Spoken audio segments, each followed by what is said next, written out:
Screen थोड़ी ऐसी हो सकती है क्या?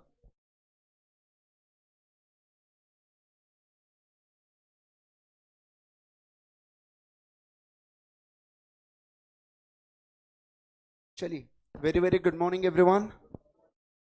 चलो एक बार फटाफट रिवाइज करते हैं कि पिछले क्लास में हम लोगों ने क्या पढ़ा था, एंड देन फिर उसके बाद नए टॉपिक से शुरुआत करेंगे। ठीक है, आ जाओ। सबसे पहले पिछले इसमें हमने क्या पढ़ा था बेटा? ऑडिट की डेफिनेशन पढ़ी थी हम लोगों ने। क्या पढ़ा था बोलो? ऑडिट की डेफिनेशन। ठीक है, क्या थी ऑडिट की definition? Audit is an independent examination of financial information of an entity, whether irrespective of size and legal form, when such an examination is conducted with a view to express an opinion thereon. इससे क्या क्या समझ में आया था? अपन ने इसको पूरा अच्छे से समझ लिया था कि कोई भी एंटिटी हो सकती है, प्रॉफिट ओरिएंटेड हो ना हो। दूसरा अपन ने ये भी देखा था, नॉट फॉर प्रॉफिट ऑर्गेनाइजेशन होती है, छोटी एंटिटी होती है, बड़ी एंटिटी होती है, लीगल फॉर्म कोई भी हो, जैसे सोल प्रोप्राइटर हो, कंपनी हो, एलएलपी हो, पार्टनरशिप हो। सारे केसेस के अंदर क्या हम लोग यहाँ पे ऑडिट करवाते हैं क्या? बिल्कुल। और ऑडिट का पर्पस क्या होता है कि चार्टर्ड अकाउंटेंट क्या दे पाए, उसके ऊपर ओपिनियन दे पाए। क्या दे पाए बोलो जल्दी से? ओपिनियन दे पाए। नेक्स्ट अपन ने क्या पढ़ा था? फिर अपन ने पढ़ा था कि एक ऑडिटर जब ऑडिट करने जाता है तो वो कौन से चीजों को चेक करने वाला है। मतलब एक ऑडिटर ऑडिट करेगा तो मैं क्या क्या चीजें देखूंगा, उसके बारे में हमने पढ़ा था। सबसे पहला अपन ने क्या देखा था? सबसे पहला देखा कि अकाउंट्स जो है ना, वो किसके मदद से बनने चाहिए? एंट्रीज की मदद से। और एंट्रीज कहां पे आनी चाहिए? बुक्स ऑफ अकाउंट्स के अंदर। अच्छा, अब ये जो एंट्री है ये किससे आनी चाहिए? ऑडिट एविडेंस की मदद से। मतलब और कैसे ऑडिट एविडेंस थे वो? Sufficient and appropriate audit evidence. Sufficient and appropriate का मतलब होता है प्रॉपर क्वांटिटी, प्रॉपर क्वालिटी। क्या कहा मैंने? बोलो, प्रॉपर क्वांटिटी, प्रॉपर क्वालिटी। ऐसा ऑडिट एविडेंस होना चाहिए और उसकी मदद से हम लोग क्या बनाने चाहिए बताइए? हमारे बुक्स ऑफ अकाउंट्स एंट्रीज लाने चाहिए। फिर हमने क्या पढ़ा था कि कोई भी एंट्री छूटी नहीं होनी चाहिए और कोई भी एंट्री झूठी नहीं होनी चाहिए, मतलब ओमिशन वाला पॉइंट पढ़े थे। फिर उसके बाद क्या था कि सर फिर हम लोगों ने देखा कि जो फाइनेंशियल्स है ना, जो भी इंफॉर्मेशन है आपकी, वो कैसी होनी चाहिए? Clear and unambiguous. कैसी होनी चाहिए बोलो? Clear and unambiguous. फिर हमने बोला था कि जो फाइनेंशियल्स है वो सीडीडी होना चाहिए, मतलब properly classified, describe and disclose. और आखिरी में बोला था कि अकाउंट्स जो है ना आपके, ये कैसे देना चाहिए? कैसा picture they? True and fair. क्या ट्रू एंड करेक्ट दिया जा सकता है क्या? नहीं सर। कैसा दिया जा सकता है? ट्रू एंड फेयर दिया जा सकता है। अच्छा, किसका? ऑपरेशनल रिजल्ट्स का। और किसका? असेट एंड लाइबिलिटीज का। ठीक है, चलिए सर आ जाएंगे सारे के सारे लोग। क्वेश्चन बैंक का ये पहला वाला सवाल देखिए बेटा, क्या कह रहा है ये? आप स्क्रीन के ऊपर ही देखिए, नई बुक खोलेंगे तो भी चलेगा। देखो यहाँ पे क्या, an audit is an independent examination of financial information of an entity, whether profit oriented or not, irrespective of size and legal form, when such an examination is conducted with a view to express an opinion thereon। मतलब पूरी definition लिख दी इन्होंने। ठीक है, अच्छा लेकिन point क्या है कि इन्होंने ऐसा इसको इन्वर्टेड में डाल के रखा है। मतलब ये आपसे पूछना चाहते हैं कि ये जो ऊपर लाइन दे के रखी है ना, तुम थोड़ा समझाओ यार इसका मतलब क्या है करके। देखिए नीचे, explain stating clearly how the person conducting this task should take care to ensure that financial statement would not mislead anybody। ठीक है, अब ध्यान देना। अब ये जो सवाल है ना बेटा, ये आता है कितने नंबर के लिए? 4 नंबर के लिए पूछा जाता है। अब मैं आपको पहले ही बता दूं, अगर सवाल 6 नंबर के लिए पूछा गया तो आपका आंसर थोड़ा सा अलग होगा। मतलब आपको पहले ऑडिट की पूरी डेफिनेशन लिखना पड़ेगा, फिर उसके बाद आप क्या डालोगे? फिर उसके बाद आप यहाँ पे जो अपन ने पढ़ा था एंट्रीज वाला पॉइंट, वो सब चीजें हम लोग डालेंगे इसके अंदर। ठीक है, चलिए। लेकिन अभी हम लोग आंसर को ऐसे सॉल्व करेंगे जैसे हम लोग क्या कर रहे हैं, 4 मार्क के आंसर को हम लोग लिख रहे हैं करके। ठीक है, चलिए आ जाओ। नोटबुक है आपके पास? चलिए निकालिए नोटबुक। कोई भी नोटबुक ले लो बेटा जिसमें आप फेयर रफ में लिख लो ना। जितने भी आंसर राइटिंग है सब रफ में लिखना। ठीक है, रफ का मतलब ये नहीं कि जिसमें 10-15 पेजेस बचे हो वही रफ कॉपी बनाया आपने, है ना? नहीं तो फाउंडेशन की मैथ्स वैथ्स की किताब बची होंगी और वही रफ बना ली है, वैसी भी नहीं बेटा, थोड़े कुछ तो पेजेस रखना।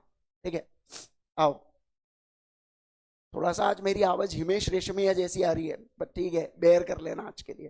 ठीक है, आओ आंसर नंबर 1। अब गाना नहीं गाने वाला हूं मैं। आओ आंसर नंबर 1।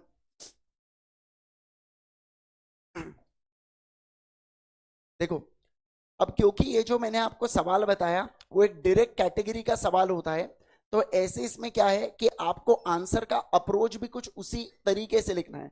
देखो, अगर केस बेस्ड सवाल पूछा होता ना, जैसे फाउंडेशन का अगर मैं रेफरेंस दूं, तो लॉ में कैसे डायरेक्ट सवाल और केस बेस्ड दोनों पूछे जाते हैं, है ना। तो ये केस बेस्ड नहीं है, ये डायरेक्ट सवाल की कैटेगरी में आता है। केस बेस्ड मतलब जिसमें कहानी बनाई जाती है पूरी और फिर आपको आंसर को लिखना होता है, उसे केस बेस्ड अपन कहते है। ठीक है, चलिए आंसर नंबर 1 देखो। Person person person conducting audit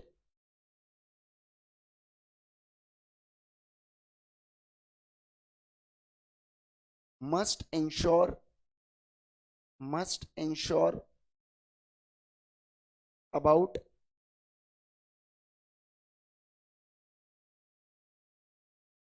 following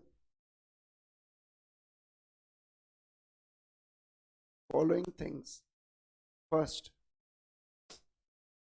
याद करो क्या था पहला अपना, बुक्स ऑफ अकाउंट्स वाला था। अरे बोलो ना, क्या उसको कैसे फ्रेम करेंगे अपन लोग, बोलो। कोई एक जन बताए, बताओ बताओ बेटा। नहीं नहीं, इतना सबको मिला के एक सेंटेंस नहीं बनाना है अपने को, पहले इसका है। जैसे जो बुक्स ऑफ अकाउंट्स एंट्रीज और उसके मदद से क्या बनाए गए थे, अकाउंट्स बनाए गए थे, है ना। तो बताइए कोई। हाँ ठीक है, आ जाओ। देखो, financial accounts should be prepared. अच्छा, मैं सीए बन चुका हूं तो मैं अकाउंट्स को ऐसे लिख सकता हूं, आप लिखेंगे क्या? अरे बोलो ना यार, लिखेंगे क्या? नहीं, आओ चलो। Financial account should be prepared using entries in books of accounts.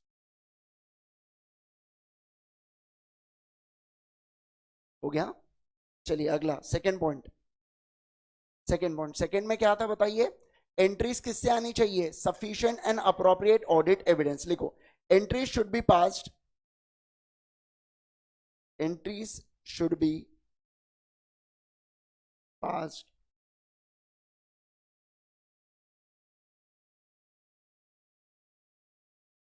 by making use of sufficient and appropriate audit evidence।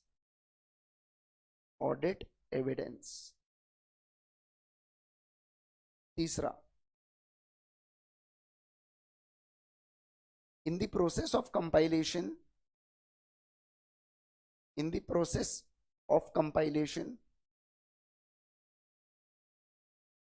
entries should not be omitted।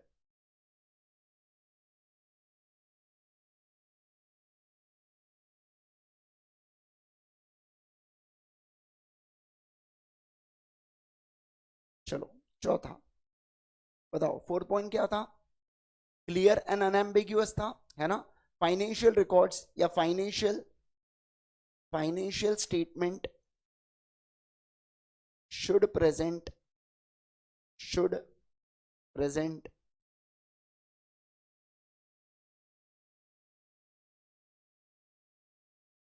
clear and unambiguous financial statement should present clear and unambiguous information। उसके बाद fifth, और बताइए fifth क्या था? True and fair view. लिखिए, लिखो ना। Financial statement या financial information should give true and fair view. डालो जल्दी से। Financial statement should give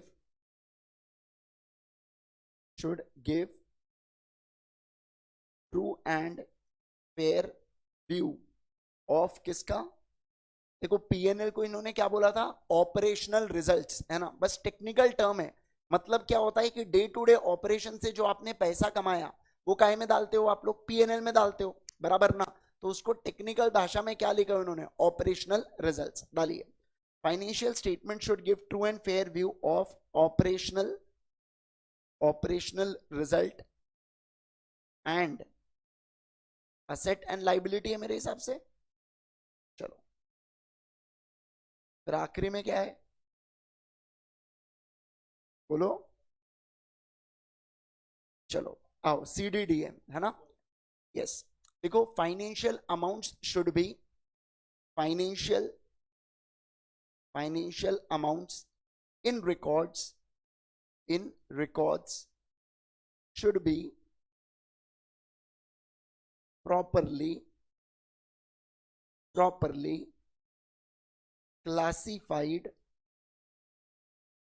described and disclosed, and लिख दो जल्दी से, disclosed। हो गया सबका? बोलो बेटा, हो गया सबका? यस। चलिए आ जाओ, अब आ जाएंगे हम। अच्छा, इसमें से किसी को कोई दिक्कत बेटा, कोई डाउट आउट किसी को अभी तक नहीं ना? चलिए आइए नेक्स्ट वाले पॉइंट पे देखेंगे। अगला कॉन्सेप्ट हम लोग पढ़ने जा रहे हैं और नए कॉन्सेप्ट का नाम क्या है? देखिए, ऑब्जेक्टिव्स ऑफ ऑडिट मैं आपको पढ़ाने जा रहा हूं। क्या पढ़ाने जा रहा हूं? देखो, ऑब्जेक्टिव्स ऑफ ऑडिट मैं आपको पढ़ाने जा रहा हूं, ठीक है? चलिए सर आ जाओ, ध्यान देना, सारे लोग अच्छे से ध्यान देना। ऐसे 200, क्या कहा मैंने? बोलो ऐसे 200, ठीक है? ऐसे 200 का नाम है ओवरऑल ऑब्जेक्टिव्स। ओवरऑल ऑब्जेक्टिव,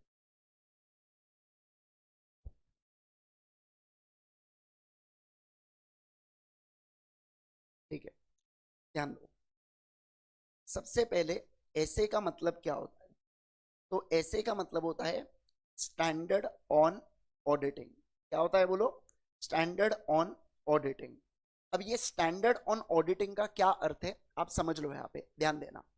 देखो, जैसे अकाउंटिंग स्टैंडर्ड्स होते हैं, अकाउंटिंग स्टैंडर्ड्स अकाउंटेंट को मदद करते हैं फाइनेंशियल स्टेटमेंट्स को प्रिपेयर करने के लिए, उसी प्रकार से स्टैंडर्ड्स ऑन ऑडिटिंग मदद करते हैं ऑडिटर को। ऑडिटर को बोला जाता है, बाद में आप एक टर्म पढ़ोगे, एंगेजमेंट पार्टनर। क्या बोला जाता है बोलो? Engagement partner. तो एंगेजमेंट पार्टनर को मदद करता है ऑडिट को परफॉर्म करने के लिए। क्या करने के लिए बोलो? ऑडिट को परफॉर्म करने के लिए। मतलब आप इतना समझ लो कि एक प्रकार से, सुनो देखो मैंने क्या कहा यहां पे, ध्यान देना, एक प्रकार से ICAI plus NFRA plus central government, ये लोग मिलके, इन लोगों ने मिलके क्या बनाए हैं? रूल्स एंड रेगुलेशंस बनाए हैं। क्या बनाए हैं बोलो जल्दी से? रूल्स एंड रेगुलेशंस बनाए हैं, जो किसके ऊपर इंपोज किया है इन्होंने? चार्टर्ड अकाउंटेंट के ऊपर इंपोज किया है। और ये रूल्स एंड रेगुलेशंस को सीए को फॉलो करना जरूरी है क्या? हाँ सर जरूरी है। मतलब उसके पास ऑप्शन नहीं है कि मैं नहीं करूंगा, क्या कर लेगा, क्या कर लेगा नहीं, जेल करवा देंगे उसे, या उससे पेनल्टी वसूल लेंगे अपन लोग। समझ रहे हैं आप बात को? तो ये जो रूल्स एंड रेगुलेशंस है, ये चार्टर्ड अकाउंटेंट के ऊपर इंपोज किया जाता है कि अगर आप किसी भी क्लाइंट का ऑडिट करने के लिए जा रहे हो तो हमने कुछ पैरामीटर्स दे के रखे हैं, हमने कुछ रूल्स सेट करके रखे हैं, आप ये रूल्स को फॉलो करना, और फॉलो करने के बाद क्या करेंगे आप बोलो? ऑडिट करेंगे। क्या करेंगे बोलो जल्दी से? ऑडिट करेंगे, ठीक है? तो उसी प्रकार से एक ऐसे है, ऐसे का नाम है ऐसे 200, ठीक है, जिसका फुल फॉर्म है ओवरऑल ऑब्जेक्टिव्स। अब आगे जब डिटेल में आएगा तो मैं आपको बताऊंगा, बट एज ऑफ नाउ इतना ध्यान रखो। देखो ऐसे 00 मतलब ओवरऑल ऑब्जेक्टिव्स। क्या है बोलो जल्दी से? ऐसे देखो ना, ऐसे 200 OO यानी कि ओवरऑल ऑब्जेक्टिव्स। याद रहेगा नाम भी और नंबर भी, है ना? क्योंकि आपको देखो, आपको एग्जाम में नाम के साथ लिखना पड़ता है, मतलब ऐसे 200 क्या कह रहा है, ऐसा आपको पूरा ऐसे 200 overall objectives of independent auditor in case of audit, ऐसा आपको पूरा डालना पड़ता है आंसर के फ्रेमिंग में, इसलिए नाम और नंबर दोनों याद रखना जरूरी है बेटा, ठीक है। आओ अब देखो क्या सर ओवरऑल ऑब्जेक्टिव्स क्या बताता है सर, ये ऐसे 200 ऑडिटर के मतलब ऑडिटर को दो ऑब्जेक्टिव्स देता है, ये कहता है कि कोई भी ऑडिटर जब ऑडिट करने जाए तो उसके दो ऑब्जेक्टिव्स रहेंगे, क्या ऑब्जेक्टिव्स रहेंगे बोलो, कितने ऑब्जेक्टिव्स रहेंगे, दो ऑब्जेक्टिव्स। सबसे पहला ये ऑब्जेक्टिव रहेगा कि उसने रीजनेबल अश्योरेंस ऑब्टेन करना है, क्या कहा मैंने बोलो, रीजनेबल अश्योरेंस ऑब्टेन करना है, किसके बारे में, reasonable assurance that financial statements are free from material misstatement, material misstatement.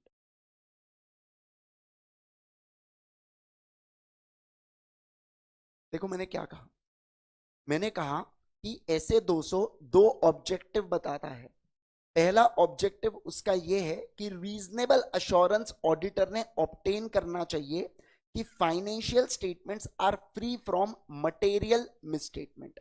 अब मैं आपको सबसे पहले बता देता हूं मिसस्टेटमेंट का मतलब क्या होता है। मिसस्टेटमेंट का मतलब होता है गलती। गलती दो प्रकार से की जा सकती है, ऐसी गलती जो जानबूझ के हो बेटा, तो मुझे बताइए उसे फ्रॉड कहते हैं कि एरर कहते हैं, अरे बोलो ना, फ्रॉड है ना। और ऐसी गलती जो क्या हो जाए बताइए, भोलेपन से हो जाए बेटा, तो उसे क्या कहेंगे अपन, अरे बोलो ना, एरर, क्या कहते हैं उसको बोलो, कौन बोला मिस्टेक, है ना। आओ चलो आओ, सही है वैसे उनका, ध्यान दो यहाँ पे क्या है बताइए जल्दी से, error.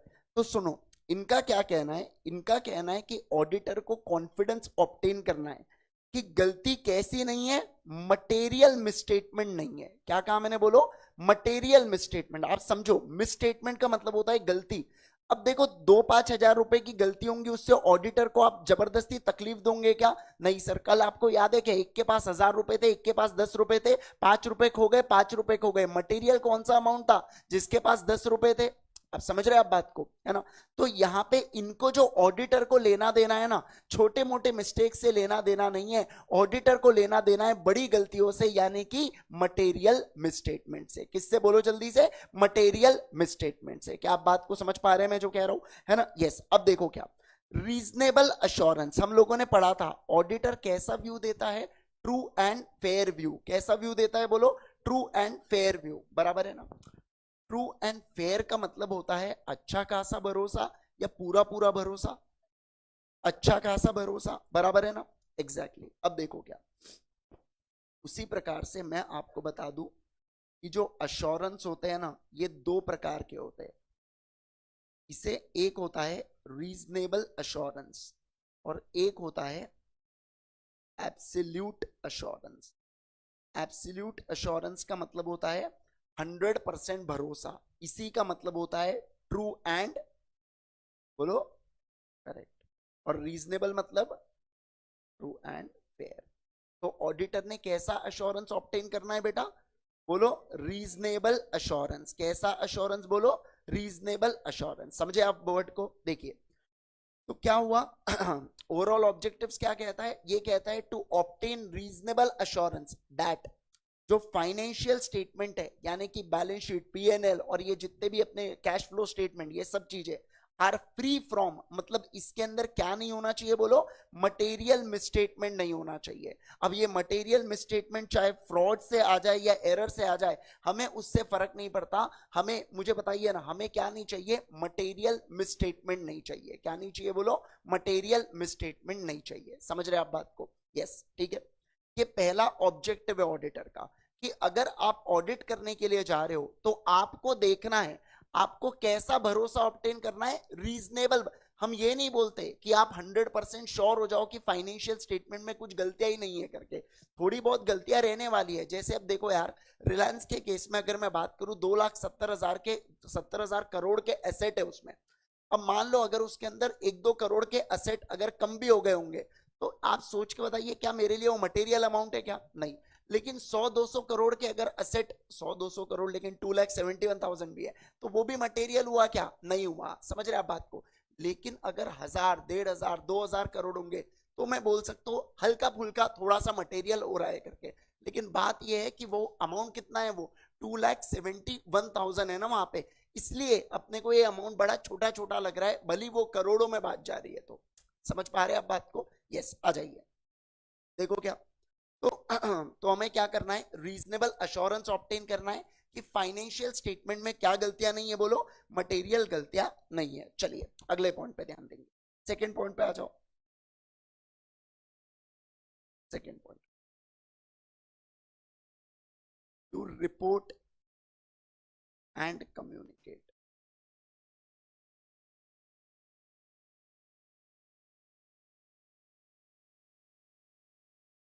Report and communicate.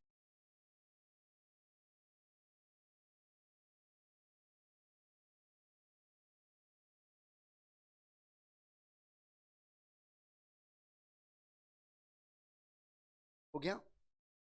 Yes. चलिए देखो सर, एक जो ऑडिटर है ना, वो ऑडिटर आपके फर्म में आएगा बेटा, ठीक है, वो आपके बुक्स ऑफ अकाउंट्स को चेक करता है, वो आपके इनवॉइस को चेक करता है, वो आपके ऊपर लगने वाले लॉ को चेक करता है, और वो अदर पैरामीटर्स को कवर करता है। अच्छा, ये सब कवर करने के बाद वो क्या ओरली बोल दे क्या, हाँ हाँ मुझे तो भरोसा आ गया है फाइनेंशियल स्टेटमेंट के ऊपर, कोई विश्वास करने वाला है ओरली? नहीं सर, उसे क्या देना होगा सर, उसको एक रिपोर्ट देना होगा। क्या देना होगा बोलो?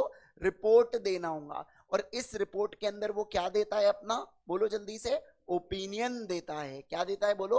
ओपिनियन देता है। तो इसी पार्ट को क्या बोला जाता है, रिपोर्ट एंड कम्युनिकेट। क्या बोला जाता है बोलो? Report and communicate. मतलब ऑडिटर को रीजनेबल अश्योरेंस भी ऑब्टेन करना है और साथ साथ में बोलो ना रिपोर्ट भी देना है। क्या? हाँ सर, दोनों बातें ऑडिटर को करना होगा। और इसी के इर्द गिर्द पूरा आपका ऑडिट का सिलेबस चलने वाला है कि मतलब किस प्रकार से वो रीजनेबल अश्योरेंस ऑब्टेन करेगा और रिपोर्ट देते वक्त किस कदर वो ओपिनियन देने वाला है। बस इसी के अंतर्गत पूरा ऑडिट का सिलेबस आपका रहने वाला है। ठीक है, चलिए सर देख लो एक बार। अब आ जाएंगे बुक के अंदर, आ जाइए देखो। ऐसे 200, ऐसे 200 का पूरा नाम तो पढ़ो एक बार। ओवरऑल ऑब्जेक्टिव्स ऑफ कैसा ऑडिटर? Independent audit. अच्छा, इंडिपेंडेंट का मतलब याद है क्या आपको? है ना? अरे क्या था बताइए ना, विशेष सबऑर्डिनेट वाला। Opinion of auditor is not subordinate to the wishes of another person. चलो, independent auditor and conduct of audit in accordance with SA are to obtain reasonable assurance whether financial statement as a whole are free from कैसे material misstatement, whether due to fraud or error, thereby enabling the auditor to express an opinion whether financial statements are prepared in all material respects in accordance with applicable FRF। अब ये क्या है मैं आपको बताता हूँ, रुक जाओ, उससे पहले उसके नीचे का देखो। To report on the financial statement and communicate as required by SA in accordance with the auditor's finding. ठीक है, अब आ जाते हैं ऊपर वाले पॉइंट के ऊपर। ऊपर वाले पॉइंट में इन्होंने लिखा, सर यहां तक तो बहुत बढ़िया मजा आ रहा था, ये सब तो पढ़ा हुआ लगा कि fraud and error and auditor expresses an opinion on financial statements, ये सब तो ठीक था। लेकिन ये आखिरी की लाइन है ना, ये थोड़ी गड़बड़ लगी। क्या है ये? in all material respects in accordance with applicable financial reporting framework। आप लोगों ने फाइनेंशियल रिपोर्टिंग फ्रेमवर्क पढ़ा हुआ है, कौन सा? आपको पता है क्या? आप 11वीं 12वीं में, आई थिंक सो 12वीं में ही आपको कंपनी अकाउंट्स था, फाउंडेशन में भी था, है ना? और आपको बैलेंस शीट भी थी क्या वहां पे? तो आप शेड्यूल 3 के हिसाब से बैलेंस शीट बनाते हो क्या? अरे बोलो ना। ये जो शेड्यूल 3 है ना बेटा, ये कंपनीज के ऊपर हुआ एप्लीकेबल एफआरएफ। क्या कहा मैंने? बोलो, ये कंपनीज के ऊपर हुआ एप्लीकेबल एफआरएफ। फिर से रिपीट करूंगा मैं। फाइनेंशियल रिपोर्टिंग फ्रेमवर्क मतलब फाइनेंशियल्स को रिपोर्ट करने का फ्रेमवर्क। फ्रेमवर्क मतलब ढांचा, बराबर। फ्रेमवर्क का मतलब होता है ढांचा, और फाइनेंशियल रिपोर्टिंग मतलब फाइनेंशियल्स को रिपोर्ट करना का ढांचा, बराबर। तो कंपनी के केस में एफआरएफ कौन है? शेड्यूल 3। कौन है बोलो जल्दी से? शेड्यूल 3।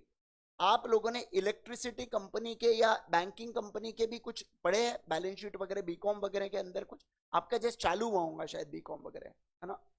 चल अभी आप फर्स्ट ईयर में हो, कौन से ईयर में आप लोग? फर्स्ट ईयर में हो ना आप लोग, सेकंड ईयर में आपको मजे आएंगे, ठीक है? आओ। अरे सही में बहुत खतरनाक है वो, आना। तो अब समझो मैंने क्या कहा। मैंने ये कहा आपके साथ कि ये क्या होता है, एप्लीकेबल एफआरएफ। लेकिन मैं आपको एक बात बताऊं, जो सोल प्रोप्राइटर होते हैं ना, वो इस तरीके से बैलेंस शीट बनाते हैं बेटा। क्या आता है यहाँ पे? असेट आते हैं, यहाँ पे क्या आता है? Share capital. यहाँ पे क्या आता है? लाइबिलिटीज। तो ये क्या हो गया? ये सोल प्रोप्राइटर वालों के लिए क्या हो गया? एप्लीकेबल एफआरएफ हो गया। आप समझ रहे हो बात को? तो एप्लीकेबल एफआरएफ का मतलब क्या होता है कि जो ढांचा लॉ ने बोल के रखा है कि इस तरीके से आपको फाइनेंशियल्स बनाना है, क्या कंपनी ने उसी तरीके से फाइनेंशियल्स को बनाया है क्या, उसके बारे में हम लोग यहाँ पे पढ़ रहे हैं। समझ रहे हैं क्या? तो अब देखो क्या बोला, ऑडिटर का काम है ये चेक करना कि फाइनेंशियल्स एफआरएफ के अनुसार बने हैं क्या। ऑडिटर बैलेंस शीट बनाता है क्या? नहीं। ऑडिटर अकाउंटिंग करता है क्या? नहीं। ऑडिटर बने हुए अकाउंट्स को क्या करता है? चेक करता है। क्या करता है बोलो? चेक करता है। समझ रहे हैं क्या आप बात को, है ना? यस। चलिए आ जाओ। देखो मैं आपको आगे बढ़ने से पहले एक और चीज बता देना चाहता हूं। देखिए ऑडिट के ना अलग अलग टाइप्स होते हैं। जो ऑडिट है ये अलग अलग, जैसे देखो एक होता है टैक्स ऑडिट। टैक्स में भी इनकम टैक्स का ऑडिट होता है और जीएसटी का ऑडिट होता है। लिखना मत, ऐसे ही बता रहा हूं, सुनो।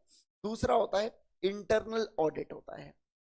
एक होता है फिर स्टैट्यूटरी ऑडिट। स्टैट्यूटरी ऑडिट, ठीक है?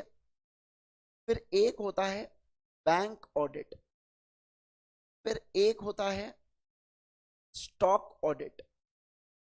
स्टॉक ऑडिट, समझ रहे आप? ठीक है, तो ऐसे और भी अलग अलग टाइप्स है, जैसे फॉरेंसिक ऑडिट भी होता है, बट ठीक है इतने टेक्निकलिटी में नहीं जाते।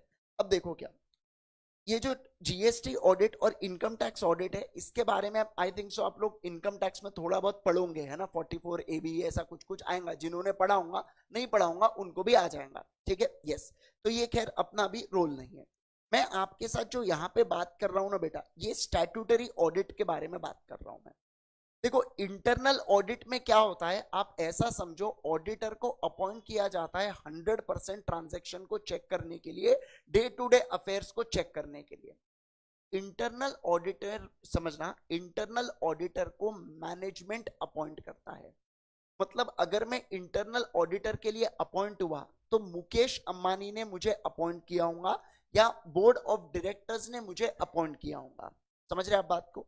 लेकिन स्टैट्यूटरी ऑडिटर ऐसा नहीं होता। स्टैट्यूटरी ऑडिटर को मेंबर्स अपॉइंट करते हैं। मेंबर्स का मतलब कौन हो गया? शेयर होल्डर्स अपॉइंट करते हैं एजीएम के अंदर। किसी ने अगर लॉ में पढ़ा होगा तो फर्स्ट एजीएम से 6th एजीएम तक ऐसा कुछ तो भी आता है आपको। समझ रहे आप बात को, है ना? यस। तो ये क्या होता है बेटा? Statutory auditor. कौन होता है बोलो जल्दी से? Statutory auditor. मैं आपको मजाक नहीं कर रहा हूं। स्टैट्यूटरी ऑडिटर बन के जब आप जाते हो बेटा किसी भी कंपनी में, किसी भी बैंक में, आप इमेजिन नहीं कर सकते आपका जो रुतबा होता है ना, वो इंस्टाग्राम के रील्स की तरह होता है। वो ऐसा चल के आया, अचानक से थार टपक गई और वो एकदम एकदम बैकग्राउंड में म्यूजिक बढ़ रहा है ना, वैसा वाला। झूठ नहीं कह रहा हूं मैं आपसे, इतनी फट्टी है ना वहां पे लिटरली एम्प्लॉइज की। मतलब उनको ऐसा लगता है कि भाई अब क्या होता और क्या नहीं होता है करके, मतलब इस लेवल तक रुतबा होता है स्टैट्यूटरी ऑडिटर का। आप ऐसा समझो बेटा, है ना, आप ऐसा समझो कि आप ये केस में आप जवाई हो बेटा। और मजाक नहीं, अरे सही में भाई, आप जो बोलो वो बुलाएंगे आपके लिए खाने के लिए, है ना? अरे मतलब भयंकर सेवा ही सेवा आपकी। और इंटरनल ऑडिटर जो होता है ना, इंटरनल ऑडिटर के केस में आप ऐसा समझो कि बहन की शादी और उसका भाई की क्या हालत होती है ना? समझ रहे हैं क्या? पहले सबको खाना खिलाओ, उसके बाद बचा तो तू खाना, नहीं तो तू मत खाना, है ना? वो हालत होती है किसकी? इंटरनल ऑडिटर की। मतलब दोनों में ह्यूज डिफरेंस है। फीस की भी अगर मैं बात करूं तो यहाँ पे भी बहुत मोटा पैसा है, यहाँ पे भी है, बट उतना नहीं as compare to statutory audit में, ठीक है? यस। तो मैं जो बात कर रहा हूं अभी, मैं बात कर रहा हूं किसके बारे में? Statutory auditor. मैं पूरे ऑडिट में केवल और केवल स्टैट्यूटरी ऑडिट के बारे में बात करूंगा। इंटरनल ऑडिट से रिलेटेड अपने को बात ही नहीं करना है, समझ रहे हैं आप बात को, है ना। और टैक्स से रिलेटेड आप टैक्स में पढ़ोगे। हाँ, बैंक ऑडिट से रिलेटेड आपको एक चैप्टर आने वाला है, उसमें हम लोग बैंक ऑडिट के बारे में बात करेंगे। स्टॉक ऑडिट अपने को अभी नहीं है, फाइनल में है आपको सिलेबस में। और इंटरनल ऑडिट भी आपको एक बेसिक लॉ में आप लोग पढ़ लेते हो कि कहाँ कहाँ पे इंटरनल ऑडिटर को अपॉइंट करना पड़ता है, बस उतना ही आपके सिलेबस में। पहले क्या था कि जो आप चैप्टर नंबर 10 लॉ में पढ़ते हो ना, ऑडिट एंड ऑडिटर्स, वो चैप्टर पहले है ना इधर भी हुआ करता था, मतलब वहां पे लॉ में भी मजे और इधर भी मजे। लेकिन क्या हो गया, फिर आईसीआई को समझ गया ना कि दोनों दोनों जगह मार्क्स देना पड़ रहा है, तो अब उन्होंने सिर्फ लॉ में रख दिया और यहां से काट दिया उस चीज को, ठीक है। चलिए ओके, तो मैं किसके बारे में बात करूंगा अभी, स्टैट्यूटरी ऑडिटर के बारे में, ठीक है। आ जाइए, तो अपन ने, हाँ अब आ जाओ यहाँ पे, ये अपने को समझ गया है क्या पूरा, देख लो एक बार पढ़ लो इसको, एक बार इसको पढ़ लो बेटा फटाफट।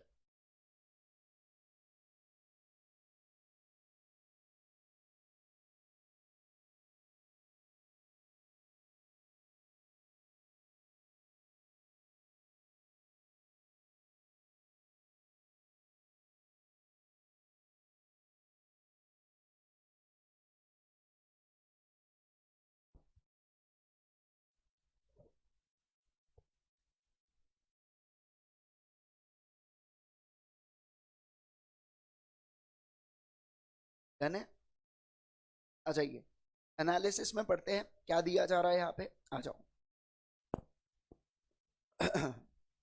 पहला, reasonable assurance is distinguish from absolute assurance. Absolute assurance का मतलब क्या होता है, 100% भरोसा, और रीजनेबल का मतलब होता है अच्छा खासा भरोसा। देखो अच्छा खासा की कोई डेफिनेशन नहीं है, आप ये नहीं बोल सकते 90 to 95 में आया मतलब अच्छा खासा, ऐसा कुछ नहीं है।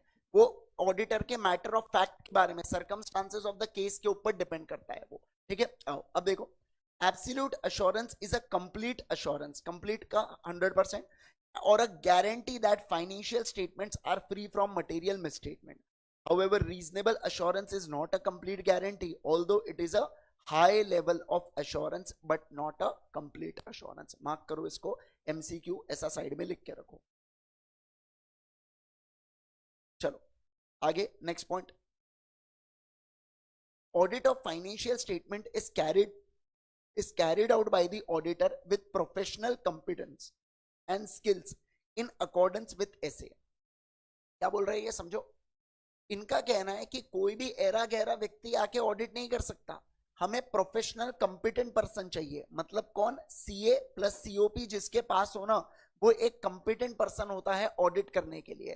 तो वो कंपिटेंट पर्सन क्या करेगा, ऑडिट करेगा, और उसके पास स्किल्स होनी चाहिए जो ऐसे के अंदर डिफाइंड है, जो मैं आपको चैप्टर नंबर 11 में पढ़ाऊंगा, ठीक है। तो वहां पे बताई गई है कि एक ऑडिटर के पास क्या क्या स्किल होना चाहिए करके, ठीक है। चलो आओ अब देखो अगला, audit procedure are applied in accordance with essays। Audit evidence is obtained and evaluated। On the basis of that, conclusions are drawn and opinion is formed। It is a high level of assurance which is a reasonable assurance but not a absolute assurance। अब यहाँ पे देखो क्या क्या बोला जा रहा है, यहाँ पे अलग ही कुछ तो भी बोल दिया सर ये तो, देखो क्या, सुनो ध्यान देना यहाँ पे स्क्रीन के ऊपर, ठीक है। ये है बेटा आपके फाइनेंशियल स्टेटमेंट्स। फाइनेंशियल स्टेटमेंट्स के अंदर बहुत सारी चीजें हैं, ठीक है ना। अलग अलग बैलेंस शीट है, फिर इसके अंदर पीएनएल है, फिर इसके अंदर बोलो क्या क्या है, नोट्स टू अकाउंट्स है, इसके अंदर क्या है, statement of changes in equity है, और क्या है बताइए, कैश फ्लो स्टेटमेंट, ठीक है। यस, ये फाइनेंशियल स्टेटमेंट्स हुआ। इसके साथ साथ बुक्स ऑफ अकाउंट्स। देखो ऑडिटर जब ऑडिट करने जाता है ना, उसको सिर्फ फाइनेंशियल स्टेटमेंट्स नहीं चाहिए, उसको क्या चाहिए, बुक्स ऑफ अकाउंट्स और फाइनेंशियल स्टेटमेंट दोनों चाहिए। बुक्स ऑफ अकाउंट्स में सब चीजें आ जाती है, वाउचर्स जिसकी मदद से आपने एंट्री पास किया, जर्नल एंट्रीज, लेजर्स, हर चीजें क्या कवर्ड होती है बेटा, बुक्स ऑफ अकाउंट्स के अंदर कवर्ड होती है, समझ रहे आप। यस, अब देखो क्या सर, ये जो ऑडिटर है ना बेटा, ऑडिटर क्या करता है, ऑडिटर इनके ऊपर, ये पूरे रिकॉर्ड्स के ऊपर ऑडिट प्रोसीजर लगाता है। क्या कहा मैंने, बोलो, ऑडिटर इन पूरे रिकॉर्ड्स के ऊपर ऑडिट प्रोसीजर लगाता है। फिर से रिपीट करूंगा, ऑडिटर ऑडिट प्रोसीजर लगाता है, ठीक है। ऑडिट प्रोसीजर लगाने के बाद उसको ऑडिट एविडेंस मिलते हैं। क्या मिलते हैं बोलो, ऑडिट एविडेंस मिलते हैं। सर ऑडिटर लगाता है ऑडिट प्रोसीजर, उसके बाद उसे मिलते हैं बेटा ऑडिट एविडेंस, और ऑडिट एविडेंस को फिर वो क्या करता है, इवैल्यूएट करता है। क्या करता है बोलो, इवैल्यूएट करता है, और इवैल्यूएट करने के बाद ओपिनियन फॉर्म करता है। अच्छा, ओके। अब क्या होता है, किसका मतलब ये समझते हैं, ठीक है। देखो सर सुनो, ध्यान देना। मान लो फाइनेंशियल स्टेटमेंट्स को जब मैं चेक कर रहा हूं, मुझे सेल के ऊपर कॉन्फिडेंस चाहिए। मुझे जानना है कि जो फर्म ने सेल वगैरह बता रहे हैं, मान लो 2 करोड़ रुपए का सेल बता रहे हैं, क्या वाकई में 2 करोड़ का सेल हुआ है या नहीं हुआ है, मैं इसको श्योर करना चाहता हूं।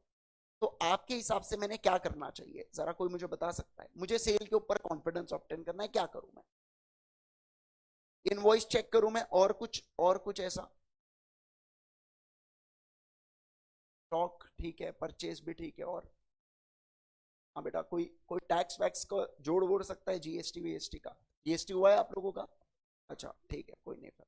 अच्छा, और बताइए डेटर्स क्रेडिट सेल के लिए। देखो सर क्या होता है, जितना भी मैं सेल करता हूं ना, उसके अगले महीने के 20 तारीख तक मुझे जीएसटी का रिटर्न फाइल करना पड़ता है गवर्नमेंट के पास, कि पिछले महीने मैंने कितना सेल किया था। बराबर है, यस। अब आप सोच के देखो, 12 महीने के रिटर्न्स फाइल हुए होंगे क्या? हाँ। तो 12 महीने के रिटर्न्स की टोटल और मेरा जो बैलेंस शीट है उसकी टोटल क्या मैच होनी चाहिए क्या? अरे बोलो ना। हाँ मैच होनी चाहिए। अब एक काम करता हूं, मैं किसी महीने के क्या करता हूं, मैं किसी महीने के पूरे इनवॉइसेस को चेक कर लेता हूं। मैं सामने वाले को बताऊंगा नहीं, मैं उसको बोलूंगा मेरी इच्छा हो रही है दिसंबर के महीने को मेरे को चेक करना है। दिसंबर के महीने के 15 तारीख, 20 तारीख, 25 तारीख, मार्च के महीने के 20 तारीख, 25 तारीख, 29 तारीख के इनवॉइसेस लेके आ। अब जब मैं उसे ऐसा सरप्राइज दूंगा तो वो चाहकर भी क्या एडजस्ट कर पाएगा क्या? नहीं, हो सकता है वो फंस जाए, हो सकता है नहीं भी फंसे, कुछ भी हो सकता है, बट एज ऑफ नाउ मैं 100% ट्रांजेक्शन चेक नहीं कर सकता यार, है ना। तो ऐसे इसमें मैं क्या करता हूं, इसे बोला जाता है ऑडिट प्रोसीजर। मैंने जो किया ये क्या लगाया, ऑडिट प्रोसीजर। जो मैंने किया ना उसे उसे ये बोला जाता है, इंक्वायरी कहा जाता है। क्या कहा जाता है बोलो जल्दी से, इंक्वायरी कहा जाता है। मैं एक तो पूछूंगा या मैं इंस्पेक्शन भी कर सकता हूं। देखो इंक्वायरी मतलब होता है पूछताछ, और इंस्पेक्शन मतलब होता है डॉक्यूमेंट्स मांग के इसको इंस्पेक्ट करना, ठीक है, यस।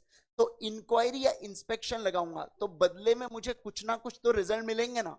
हो सकता है मेरी जो चीजें वो एग्जैक्ट मैच हो जाए, मतलब टर्नओवर भी मैच हो गया, जीएसटी इनवॉइस भी मैच हो गया, और सब मैच हो गए, तो मैं बोलूंगा क्या गजब का कॉन्फिडेंस आ गया मुझे। आप सोचो ना, हर चीजें मैच हो गई अलग अलग जगह से, तो मेरा सेल के ऊपर कॉन्फिडेंस है कि नहीं है? है। तो इस ऑडिट एविडेंस को जब मैंने इवैल्यूएट किया तो मैं क्या ओपिनियन दूंगा कि सेल क्या है, बताइए जल्दी से। सेल सही है, क्या है बोलो जल्दी से, सेल सही है। मतलब सेल के ऊपर मैंने कॉन्फिडेंस ऑब्टेन किया क्या? हाँ सर किया। इसी प्रकार से मैं जितने भी एस्पेक्ट्स है बैलेंस शीट के, मतलब sale, purchase, indirect expense, indirect income, direct expense, direct income, सारे इसको मैं क्या करता हूं, कॉन्फिडेंस ऑब्टेन करता हूं। अब डिपेंड करता है, अब सेल में बड़ा अमाउंट है तो ज्यादा चेकिंग वहां पे करूंगा, पर डायरेक्ट एक्सपेंस में मान लो फॉर एग्जांपल पेट्रोल का खर्चा है, अब छोटा मोटा पेट्रोल का खर्चा है बेटा, तो मैं नहीं करूंगा ज्यादा चेक। आप समझ रहे बात को? तो डिपेंड करता है कि अमाउंट कितना मटेरियल है, समझे क्या? जितना ज्यादा मटेरियल अमाउंट होगा मैं उतना ज्यादा क्या करूंगा, चेक करूंगा। अरे आप समझ पा रहे हैं क्या? बोलो ना जल्दी से मुझे, है ना, यस आ जाइए। चलो देखो क्या लिखा जा रहा है यहाँ पे। देखो audit procedure are applied in accordance with essays. Audit evidence is obtained and evaluated. ठीक है, on the basis of that conclusions are drawn and opinion बना दिया जाता है। और ओपिनियन भी कैसा चाहिए अपने को, हाई लेवल ऑफ अश्योरेंस चाहिए, जिसे क्या बोला जाता है बताइए, रीजनेबल अश्योरेंस कहा जाता है। ठीक है, अगला miss statement of the financial statement. गलतियां किससे हो सकती है, जानबूझ के की जाए तो फ्रॉड या एरर या both. Auditor seeks to obtain reasonable assurance की financial statements are free from material misstatement that is caused by fraud और एरर। देखो मुझे तो चाहिए ही नहीं गलतियां, फ्रॉड और एरर दूर की बात है, मुझे गलतियां ही नहीं चाहिए, बराबर ना, यस। अगला he has to see he has to see the effect of misstatement on financial statement as a whole in totality। जैसा मैंने बताया था, जैसे देखो जब 5 रुपए घूमे तो हमने 10 रुपए को कंपेयर किया, और दूसरे तरफ हमने 1000 रुपए को कंपेयर किया, मतलब हम टोटल अमाउंट से कंपेयर किए ना।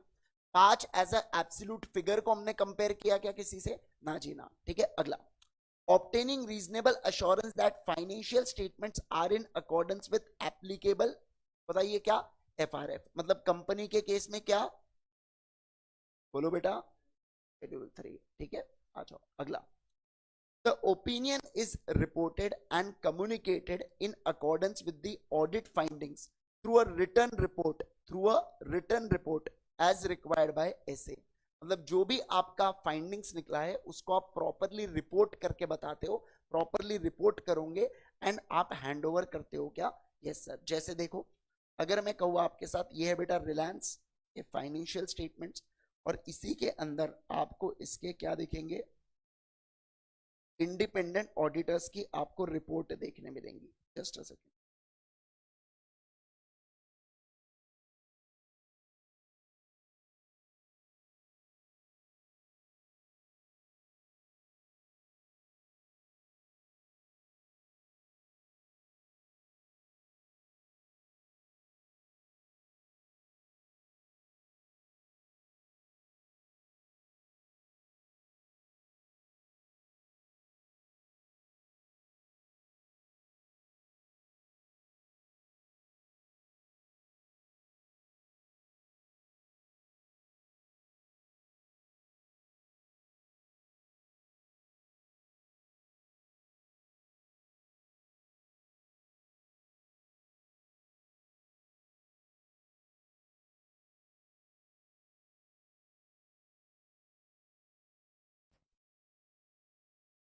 ये देखो, ये है रिटर्न रिपोर्ट, है ना, जो किसने दिया है, देखो, इंडिपेंडेंट ऑडिटर्स रिपोर्ट। क्या दिख के आपको समझ रहा है, बोलो ना जल्दी से, ये ऑडिटर कैसा है बताइए जल्दी से मुझे, इंडिपेंडेंट है, ठीक है, यस। अगला देखो, किसको दिया गया, जिसने अपॉइंट किया, मतलब कौन हुआ, मेंबर्स को। अब ये देखो यहाँ पे क्या,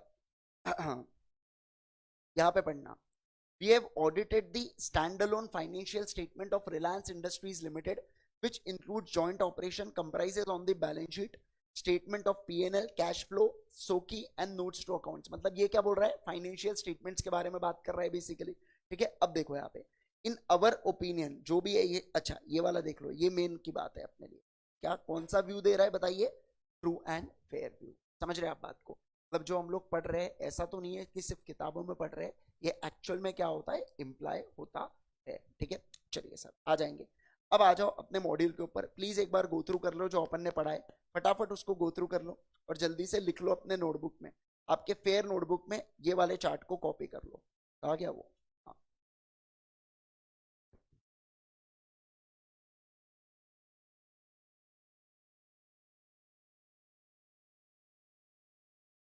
एक बार पूरा पढ़ो जो कंसेप्ट अपन ने पढ़ा है, और उसके बाद इसको कॉपी कर लेना फेयर के अंदर ही। ये पूरे कीवर्ड्स है जो आपको आने ही चाहिए आपके आंसर में, मतलब ये तो बेयर मिनिमम चीज है।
चलो डन है क्या।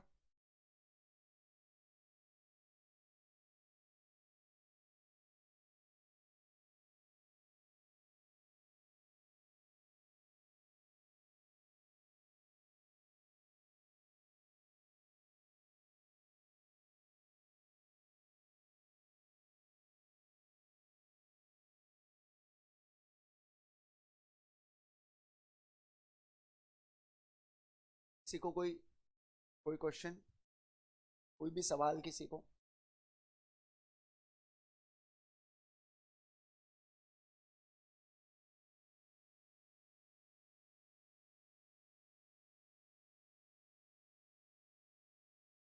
अच्छा मुझे एक बात बताइए, हम लोग जो इतनी सब चीजें कर रहे हैं ऑडिट के अंदर, सर ये क्यों कर रहे हैं? केवल और केवल एक चीज करने के लिए, और वो है इंटेंडेड यूजर का, बोलो, कॉन्फिडेंस बढ़ाने के लिए। समझ रहे हैं आप बात को?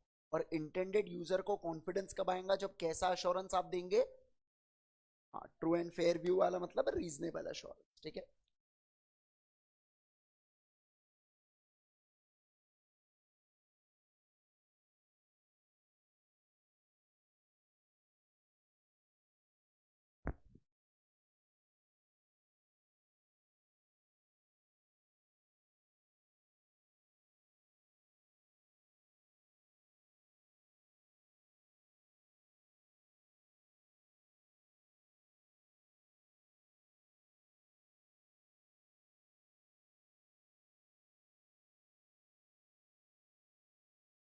चलो बेटा, हो गया क्या आपका?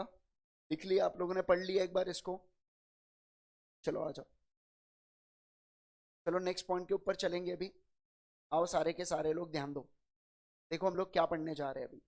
सर अभी हम लोग पढ़ने जा रहे हैं स्कोप ऑफ ऑडिट से रिलेटेड। किससे रिलेटेड हम लोग पढ़ने जा रहे हैं, बोलो? Scope of audit. ठीक है, what it includes and what it does not include, ये दोनों पॉइंट पढ़ना है अपने को। क्या आता है स्कोप के अंदर और क्या नहीं आता है, ये दोनों चीजें हम लोग पढ़ने वाले हैं। अच्छा, वैसे स्कोप का मतलब क्या होता है? एक रेंज होता है, आप ऐसा समझो कि एक रेंज मतलब किस हद तक ऑडिटर काम करने वाला है, किस हद तक ऑडिटर ने चीजों को चेक करना चाहिए, उसे हम लोग कहते हैं स्कोप में क्या क्या चीजें इंक्लूड होंगी। और स्कोप में कौन सी चीजें इंक्लूड नहीं होंगी, मतलब what it does not include, उसके अंदर भी कुछ बातें हम लोग यहाँ पे पढ़ने वाले हैं। ठीक है, बहुत ही बेसिक बेसिक बातें हैं, लेकिन आपको समझने में बहुत ज्यादा आसानी होंगी बाद में, जब आप इसको ऑडिट को जैसे जैसे अब हम लोग आगे प्रोसीड करेंगे। ध्यान देना है यहाँ पे। देखो, द पर्पस ऑफ ऑडिट क्या लिखा है इन्होंने? पर्पस क्या है ऑडिट का, बताइए मेरे को जल्दी से। To enhance the degree of confidence of intended user, मतलब जो हमारे इंटेंडेड यूजर है ना, उनका कॉन्फिडेंस बढ़ाना, बस उसी के लिए तो हम लोग सारे तामझाम कर रहे हैं, उसी के लिए तो हम लोग दिन रात सुबह शाम मेहनत कर रहे हैं, ऐसा ये लोग बोल रहे हैं। ठीक है, अब देखो, enhancing the degree of confidence is achieved by an expression of opinion। अब ये लोग कह रहे हैं कि आप किस कदर आप सामने वाले के कॉन्फिडेंस को बढ़ाओगे, तो जब एक auditor against the given parameter check करता है, ऑडिट प्रोसीजर लगाता है, ऑडिट एविडेंस मिलते हैं, ऑडिट एविडेंस को इवैल्यूएट करके कंक्लूजन पे पहुंचता है, तो कंक्लूजन को मैं जब रिपोर्ट एंड कम्युनिकेट करता हूं ना, तो उसकी मदद से, इसे रिपोर्ट एंड कम्युनिकेट को हम लोग बोलते हैं एक्सप्रेशन ऑफ ओपिनियन। ठीक है, यस। तो ऑडिटर जो है अपना ओपिनियन एक्सप्रेस करता है। ठीक है, किस बारे में? कि financial statements are prepared in all material aspect in accordance with, बताइए क्या? In accordance with applicable FRF. मतलब सर मुझे बताइए अभी तक हो क्या रहा है? अभी तक हो ये रहा है कि जो कंपनी है बेटा, वो खुद के फाइनेंशियल स्टेटमेंट्स बनाती है।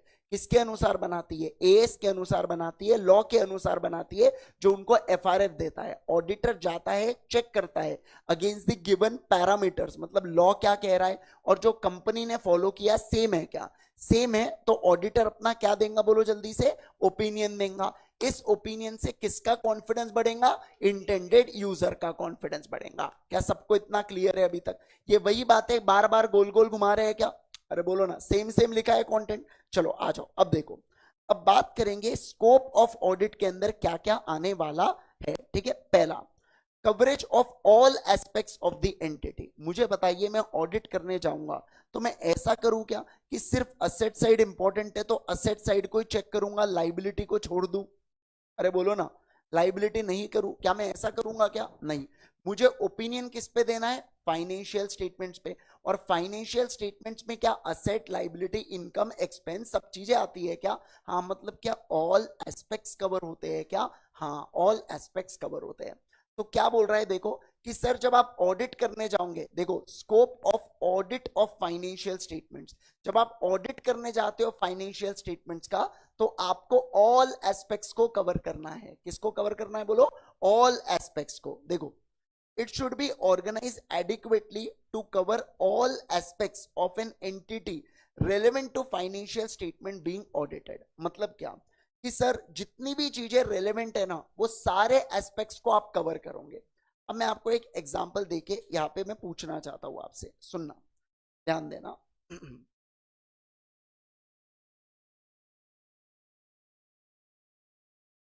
देखो सर मैं बात करूं यहाँ पे अदानी से रिलेटेड, ठीक है। देखो अदानी ने ऑस्ट्रेलिया के अंदर बेटा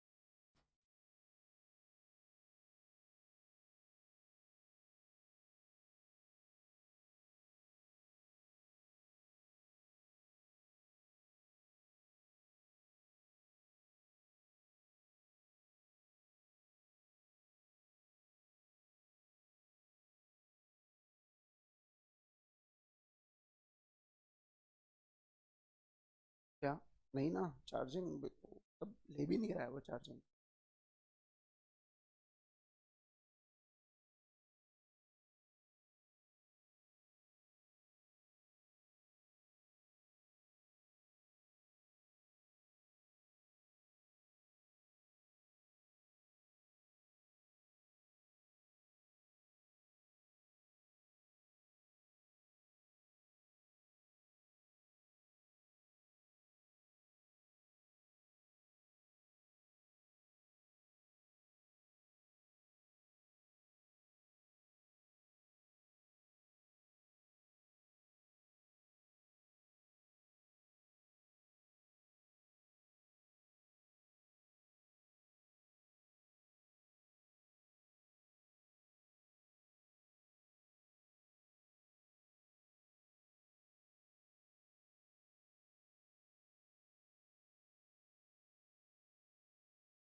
चलो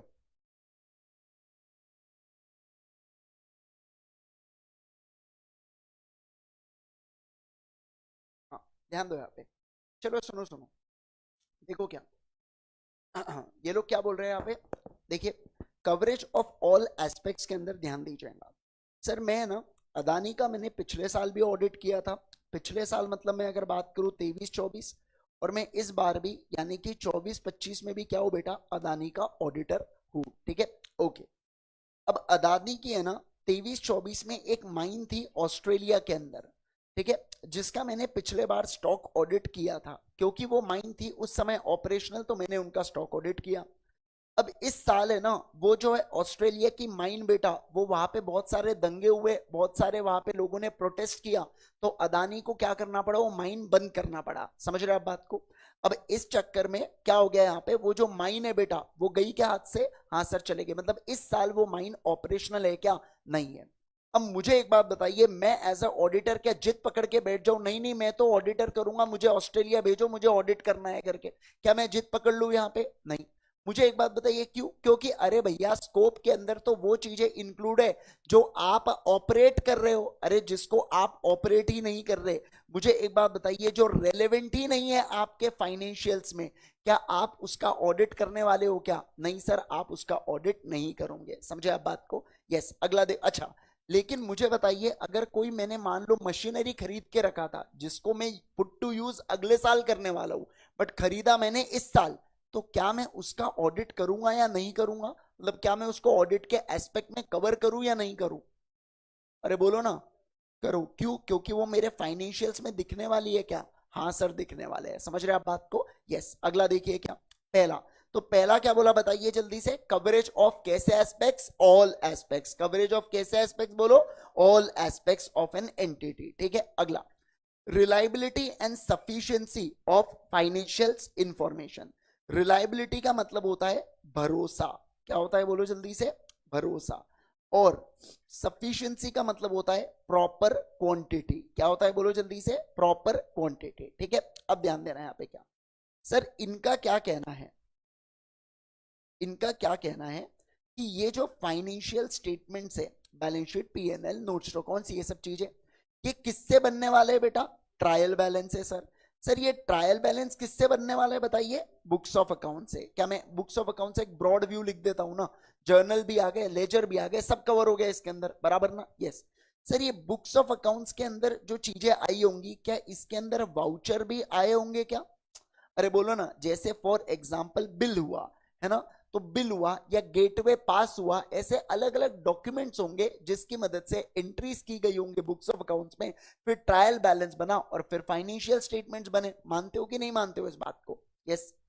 अब देखो क्या यहाँ पे क्या बोल रहा है ये कह रहा है यहाँ पे कि ऑडिटर जो है ना, ऑडिटर जो है ना, ऑडिटर, मुझे बताइए कब मैं फाइनेंशियल स्टेटमेंट के रिगार्डिंग कॉन्फिडेंस में रहूंगा बेटा? जब फाइनेंशियल स्टेटमेंट में आने वाला अमाउंट और अंडरलाइंग रिकॉर्ड्स में आने वाला अमाउंट सेम सेम हुआ या डिफरेंट, सेम सेम हुआ या डिफरेंट हुआ? बताओ मुझे जल्दी से। सेम होना चाहिए, डिफरेंट होना चाहिए क्या? नहीं। अरे बोलो ना। अगर डिफरेंट रहा मतलब कुछ तो लोचा है, पक्की बात है। अरे बोलो ना। जैसे फॉर एग्जांपल चलो, परचेस मान लो आपके बुक्स ऑफ अकाउंट्स में परचेस दिख रहे 2 लाख रुपए के, आपके फाइनेंशियल स्टेटमेंट में परचेस दिख रहे 3 लाख रुपए के, मतलब आपने जानबूझ के परचेस को बढ़ाया ताकि आप क्या कम कर सको? प्रॉफिट कम कर सको। समझ रहे हैं आप बात को? टैक्सेस बचाए आप लोग, इसलिए आपने ऐसा किया। तो मैं क्या चाहूंगा, मैं चाहूंगा कि मैं जब फाइनेंशियल्स का ऑडिट करूं ना, तो अंडरलाइंग रिकॉर्ड्स क्या रिलायबल है क्या? सुनना बात को, अंडरलाइंग रिकॉर्ड्स रिलायबल होने चाहिए, प्लस इसके साथ साथ सफिशिएंट होने चाहिए। अब एक एग्जांपल सुनो, देखो क्या मैं परचेस इनवॉइस बुलाता हूं अपने क्लाइंट से बेटा। क्या बुला रहा हूं मैं बोलो जल्दी से? Purchase invoice. ठीक है। Purchase invoice. आप मुझे बताना आपको किसके ऊपर ज्यादा कॉन्फिडेंस रहेगा? ऐसा परचेस इनवॉइस जो जेरोक्स कॉपी है, या ऐसा परचेस इनवॉइस जो ओरिजिनल कॉपी है?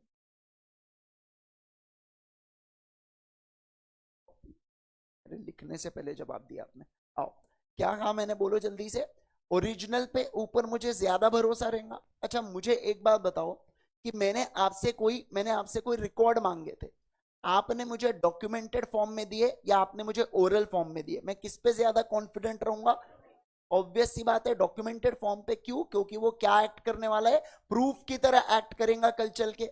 आप समझ रहे हैं क्या? यस। तो मैं क्या कहना चाहता हूं, मैं ये कहना चाहता हूं आपके साथ कि इनवॉइस की ओरिजिनल कॉपी जब मेरे पास आएंगी तो मेरी क्या बनने वाली है बताइए? मेरी रिलायबिलिटी बढ़ने वाली है। क्या बढ़ने वाली है बोलो जल्दी से? मेरी रिलायबिलिटी बढ़ने वाली है। किसके ऊपर? उस इनवॉइस के ऊपर। मानते हो कि नहीं मानते? उसने मुझे एक इनवॉइस लाके दिया बेटा, लेकिन अगर वो मुझे पूरी फाइल लाके दे देता तो मैं क्या बोलता, भाई इसके मन में तो कोई डर ही नहीं है, ये तो पूरे इनवॉइस लाके दे दिया। पर मैंने एक इनवॉइस मांगा तो उसने एक ही लाके दिया, समझ में आता है, पर मैं इनवॉइसेस मांग रहा हूं और वो एक ही लाके दे रहा है, मतलब कुछ तो गड़बड़ है। आप समझ रहे हो क्या? तो इसे बोला जाता है सफिशिएंसी। क्या बोला जाता है, बोलो, सफिशिएंसी। ठीक है, तो आपने प्रॉपर क्वांटिटी में भी चेक करना चाहिए और आपने ये भी देखना चाहिए कि आपको भरोसा हो रहा है या नहीं हो रहा है, किसके ऊपर, वो डॉक्यूमेंट्स के ऊपर। डॉक्यूमेंट्स को ही बोला जाता है अंडरलाइंग रिकॉर्ड्स। क्या बोला जाता है, बोलो, अंडरलाइंग। अंडरलाइंग रिकॉर्ड्स क्यों? क्योंकि ये ही अंडरलाइंग रिकॉर्ड्स की मदद से आप क्या बनाते हो, अपने फाइनेंशियल्स बनाते हो। क्या बनाते हो, बोलो, आपके फाइनेंशियल्स बनाते हो। समझ पा रहे हैं कि आप लोग बात को, है ना? देखो, तो auditor should reasonably B satisfied that information contained in underlying accounting records and other source data जैसे bills, vouchers, documents is reliable sufficient basis for preparation of financial statements. ठीक है, मैं आपसे एक चीज पूछना चाहता हूं अब, क्योंकि आपने एलएलपी और पार्टनरशिप पढ़ा हुआ है पहले, तो आपको ये बात पता होगी। देखो, अगर मैं किसी एलएलपी का ऑडिट करने के लिए जाता हूं, ठीक है, मुझे दिखता है कि इन्होंने 1 लाख रुपए का प्रॉफिट कमाया है बेटा, ठीक है, मैं देखता हूं कि इन्होंने ना इसको डिवाइड किया है इक्वल रेशियो में, पर ये इक्वल रेशियो में ही होना था या कुछ और होना था, इसके लिए मैं क्या चेक करूंगा? पार्टनरशिप डीड या एलएलपी एग्रीमेंट ऐसा बोलते हैं अपन, उसके अंदर पीएसआर लिखा होता है, मानते हो कि नहीं मानते हो? वो बोला जाता है डॉक्यूमेंट। क्या बोला जाता है, बोलो, डॉक्यूमेंट। डॉक्यूमेंट कभी भी एक ऑफिशियल, जिसके अंदर कुछ टर्म्स एंड कंडीशंस लिखी जाती है, उसको डॉक्यूमेंट बोला जाता है। कई बार कंपनी के बीच में, जैसे मैं आपको एग्जांपल देता हूं, अभी अभी अपने यहाँ तो मेट्रो वगैरह पूरी बन गई, लेकिन पुणे में अभी मेट्रो का काम चल रहा है वहां पे, है ना? मतलब आप ऐसा समझो इनिशियल स्टेजेस है वहां पे, कुछ जगह चालू हो गई है, कुछ जगह अभी चालू किया है। तो वहां का जितना भी मेट्रो का काम है, ये दिया गया है टाटा प्रोजेक्ट्स लिमिटेड को। किसको दिया है, बोलो, टाटा प्रोजेक्ट्स लिमिटेड को। ठीक है, अब आप सोच के देखो, एग्जाम्पल में, एग्जैक्ट मुझे अमाउंट नहीं पता, 2000 करोड़ का अगर वो पूरा प्रोजेक्ट है बेटा, अब टाटा क्या ऐसा है क्या कि एक दिन दे दिया, बोले 31 दिसंबर को सारी मेट्रो चालू कर दूंगा, ऐसा होगा क्या?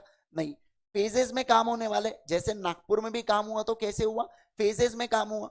तो मुझे एक बात बताओ, अगर मान लो मैंने एक फेज चालू कर दिया, तो मैं गवर्नमेंट को क्या बोलूंगा, यार मुझे इसका पैसा दे दे, क्योंकि मैं ये पैसा दूंगे तो मैं दूसरे फेज में लगाऊंगा। मेरे पास भी कितना पैसा है, एक लिमिटेड अमाउंट ही रहने वाला है फंड का। वैसे टाटा, इनके पास कमी नहीं है, बट फिर भी ये तो क्या करेंगे, फेज मैनर में पैसे को ले लेंगे गवर्नमेंट से। अब आप सोच के देखो, ये फेज मैनर से कब कितना पैसा आना चाहिए, उतना पैसा बराबर से आया, और वो रिकॉर्ड हुआ क्या, ये किसको चेक करना है, ऑडिटर को चेक करना है। और किसके बेसिस पर, डॉक्यूमेंट के बेसिस पर। किसके बीच में डॉक्यूमेंट हुआ होगा, टाटा प्रोजेक्ट लिमिटेड और पीएमसी, मतलब पुणे म्यूनिसिपल कॉर्पोरेशन के बीच में जो हुआ होगा एग्रीमेंट, वो डॉक्यूमेंट बुला के मैं क्या करूंगा कि बराबर से रेवेन्यू रिकॉग्निशन हुआ है या नहीं हुआ है, इसको चेक करना। समझे क्या आप बात को? अरे बोलो ना जल्दी से, है ना? यस, चलिए आ जाओ। तो सेकेंड अपन ने क्या देखा, क्या क्या स्कोप के अंदर कवर होता है सर? पहला, ऑल एस्पेक्ट्स कवर होता है। दूसरा अपन ने देखा reliability and sufficiency of information, अपन ने देखा। अगला देखो, the auditor makes judgement of reliability and sufficiency of financial information by making a study and assessment of accounting system and internal controls by carrying out the appropriate test, inquiry and procedure। ये मैंने आपको test ये बताया था कुछ देर पहले, मैंने आपको एक इंक्वायरी वाला पॉइंट बताया था, याद है? इंक्वायरी और इंस्पेक्शन मैंने कहा था। उसी प्रकार के अलग अलग और ऑडिट प्रोसीजर भी होते हैं, जैसे टेस्ट होती है, जैसे, है ना, और भी इंक्वायरीज होती है, इन्वेस्टिगेशंस होते हैं, ऐसे बहुत सारी चीजें अलग अलग होती है। तो देखो, ये कहना क्या चाह रहे हैं, मैं आपको ये समझाता हूं अभी। देखो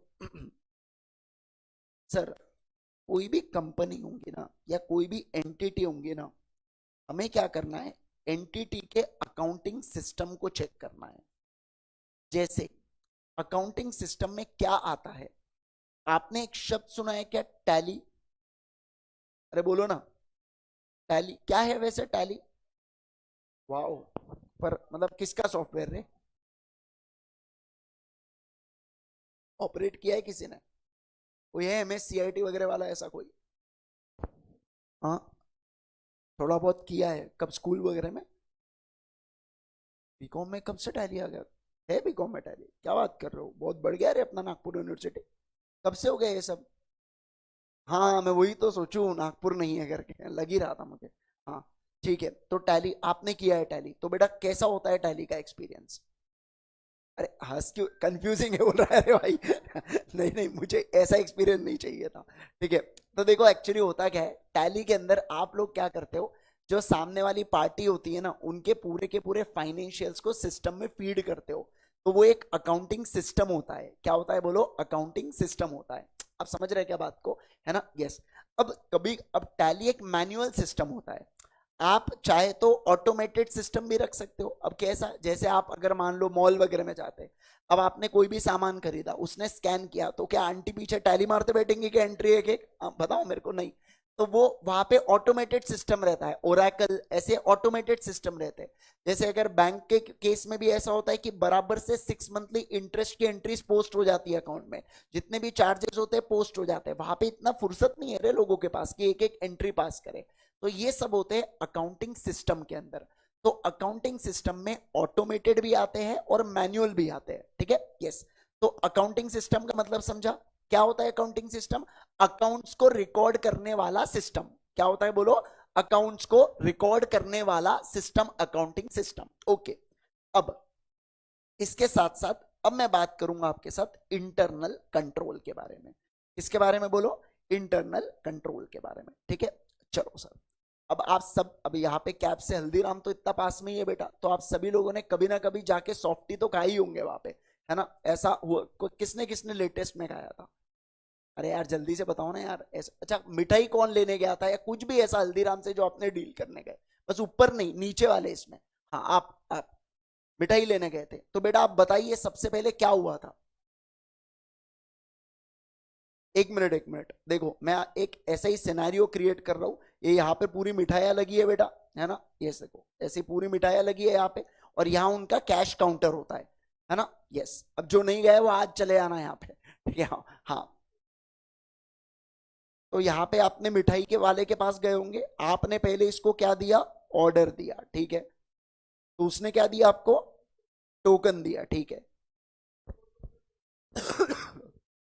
तो ये जो टोकन है, ये टोकन को लेके आप कहाँ गए बेटा? अरे ये तो यही रह गया। हाँ, यहाँ पे कैश काउंटर के पास आए आप। ठीक है? कैश काउंटर को आपने क्या दिया? कैश दिया होगा ना, मतलब जो भी है पैसा दिया, और बदले में उसने आपको क्या दिया?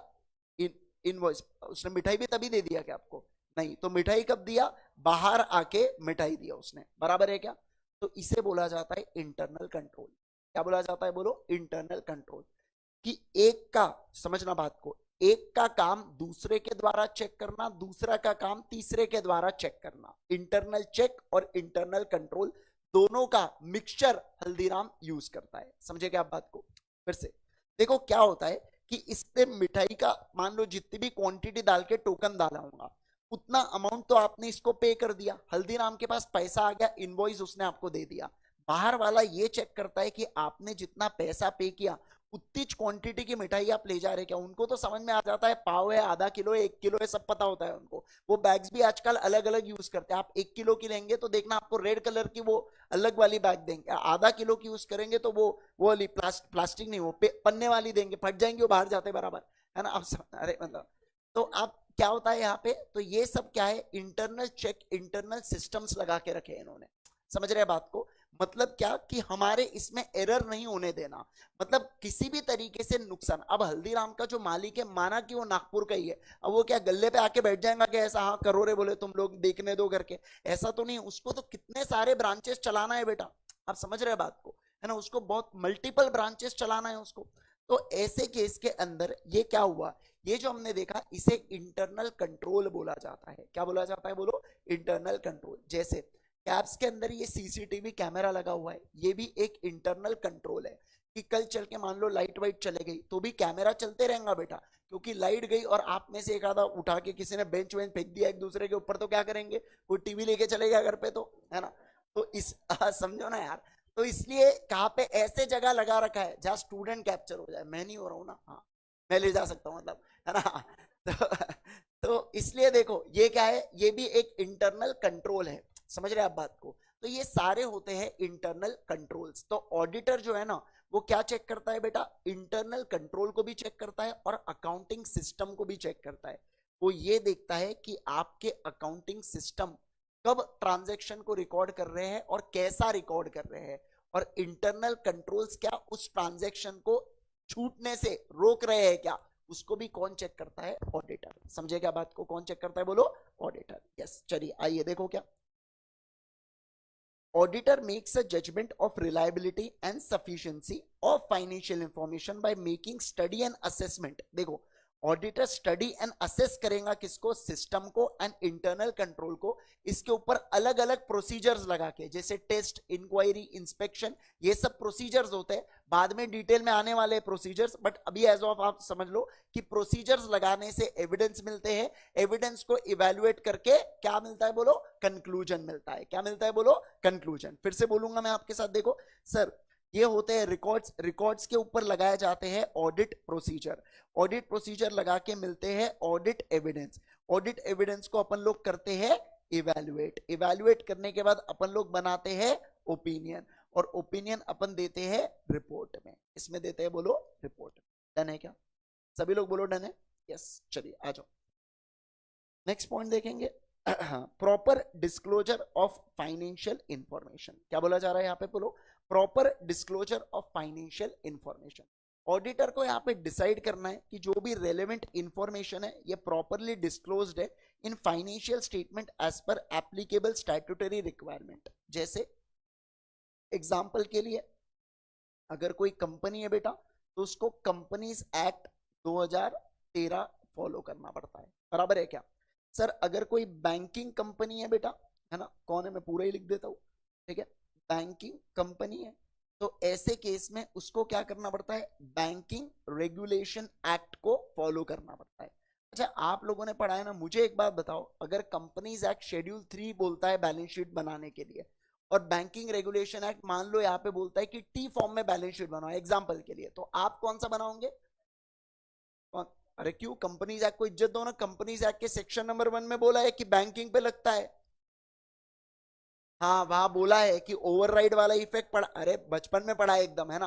क्या था वहां पे कि अगर इनके बीच में यानी कि बैंकिंग कंपनी और किसके बीच में बोलो ना, बिल्कुल कंपनीज एक्ट दोनों के बीच में अगर युद्ध हुआ तो जीतने कौन वाला है बताइए, हमेशा कंपनीज, नहीं नहीं हमेशा स्पेसिफिक एक्ट जीतने वाला है, बराबर है ना। यस, मतलब टी फॉर्म से बनाना पड़ेगा क्या, बिल्कुल, मतलब रिस्पेक्टिव एक्ट के अनुसार आप क्या बनाओगे, आपके फाइनेंशियल स्टेटमेंट बनाओगे। और ऑडिटर को कुछ नहीं करना है, बस चेक करना है कि ये फॉर्मेट है, इस फॉर्मेट में बना हुआ है क्या बैलेंस शीट। समझ गए क्या बात को, यस सर। चलिए आ जाओ यहाँ पे, अब देखो, ensure that financial statements are properly summarized transaction and events recorded therein by considering the judgment made by the management। अच्छा मैं आप सभी लोगों को एक चीज पहले ही बता दूं कि हम लोगों के मन में ना ऐसा मिथ होता है, वो क्या मैं आपको बताता हूँ कि देखो, क्योंकि हम लोग यहाँ पे फाइनेंशियल स्टेटमेंट्स को प्रिपेयर करना सीखते हैं, तो इसका ये मतलब नहीं होता है कि ऑडिटर ही फाइनेंशियल स्टेटमेंट्स बनाता है, ठीक है।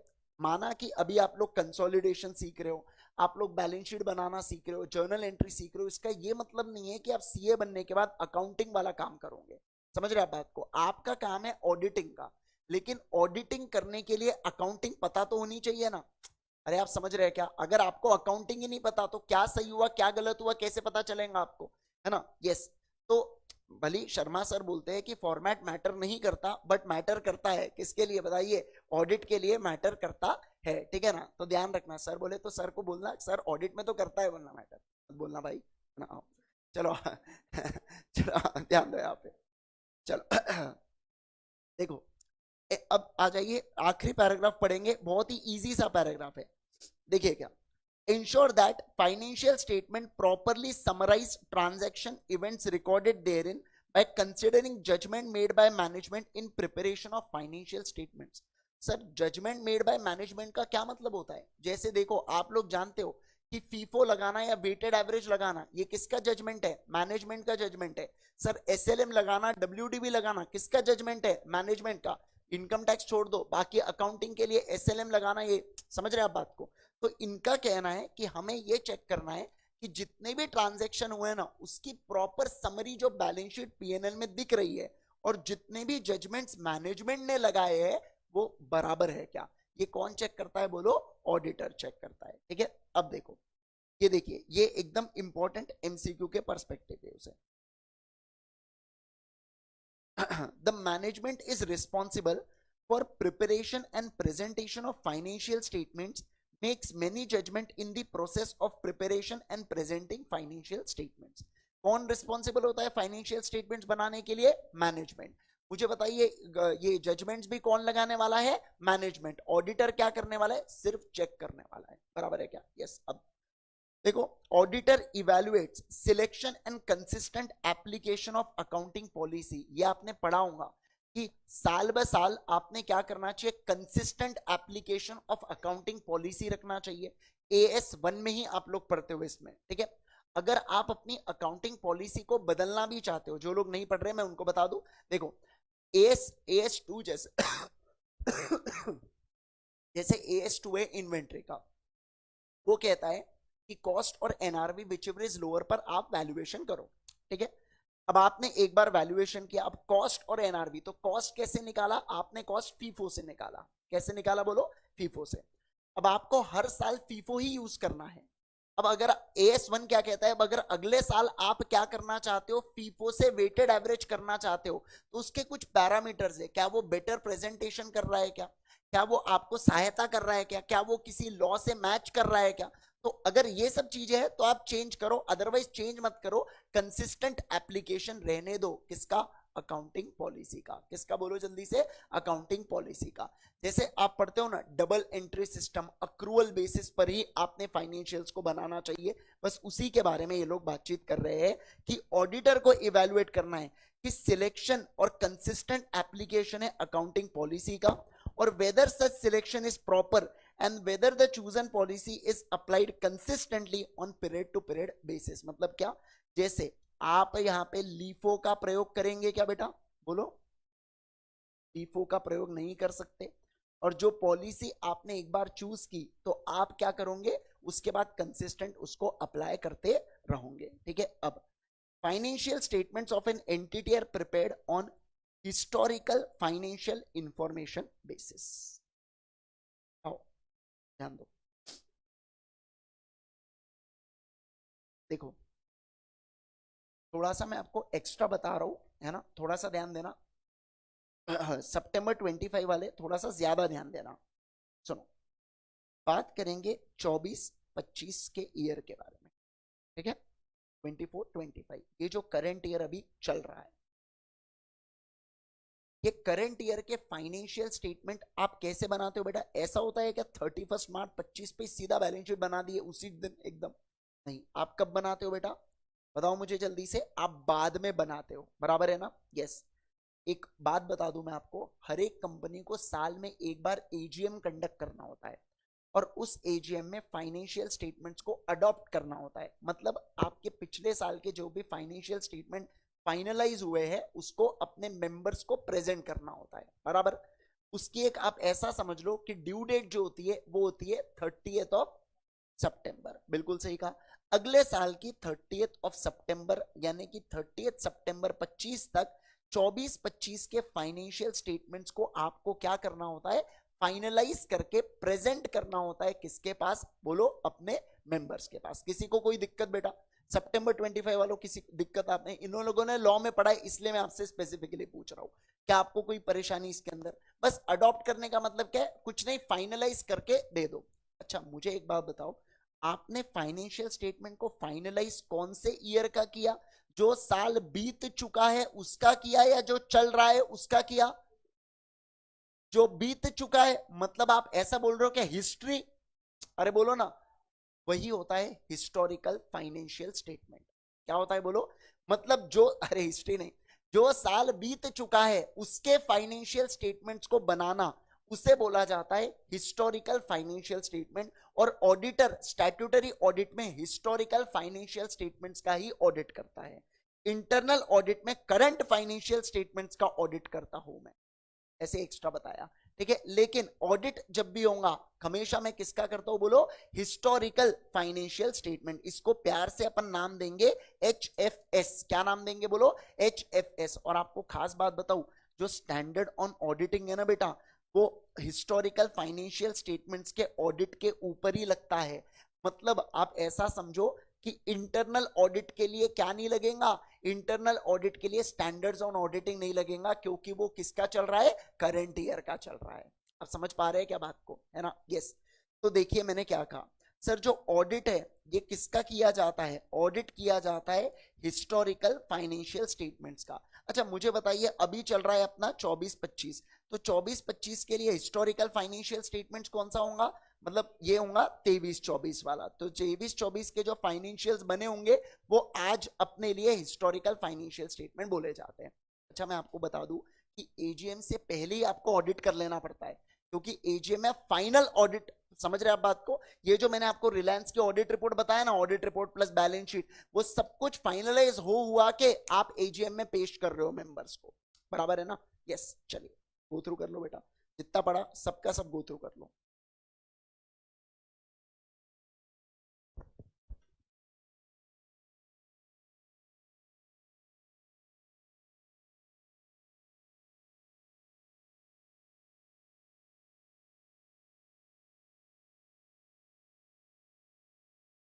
हाँ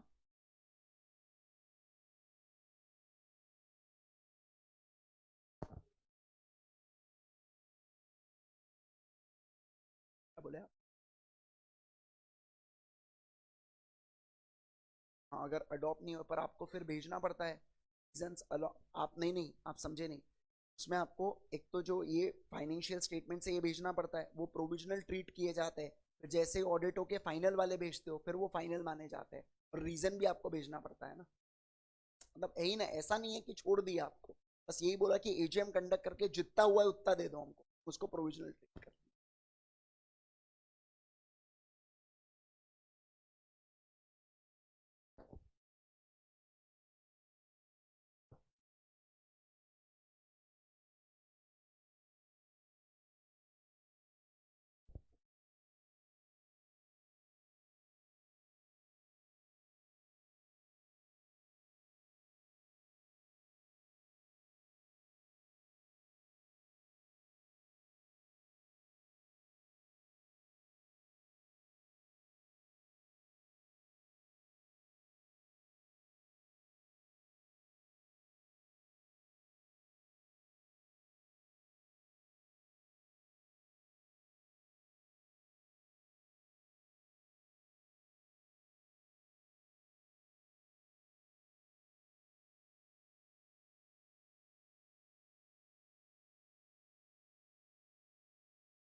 चलो हो गया, चलो लिखना स्टार्ट करो बेटा। स्कोप ऑफ ऑडिट डालो, टॉपिक डालो,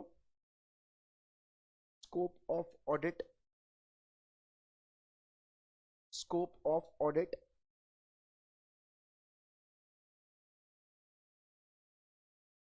देखो, audit should cover all aspects of entity.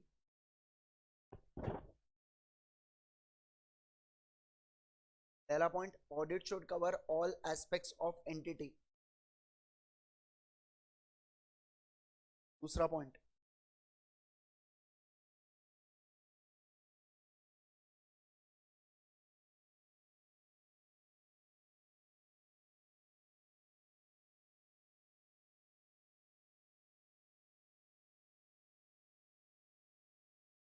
दूसरा point, auditor should be satisfied that information and records are reliable. आप ऐसा लिखेंगे जैसा स्क्रीन पे दिया हुआ है, उसको कैसे रीड करना है वो मैं बता रहा हूं आपको।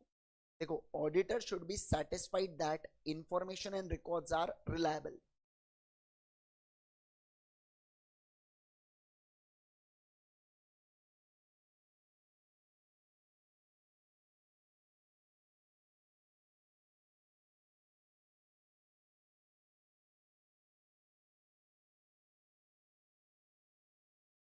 Next, Auditor should assess reliability of information and source data. Auditor should assess reliability of information, source data.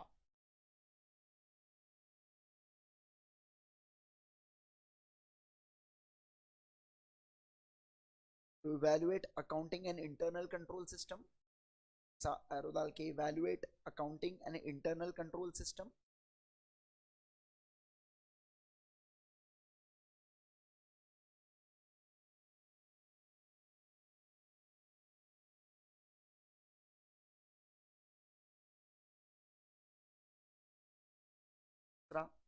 Verification procedure. Verification procedure. Verification procedure.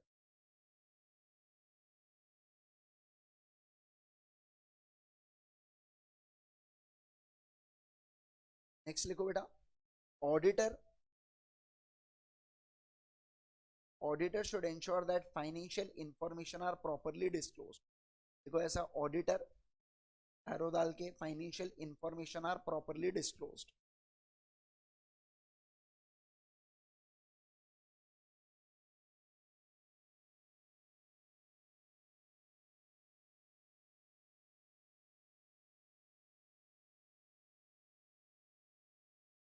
कितना.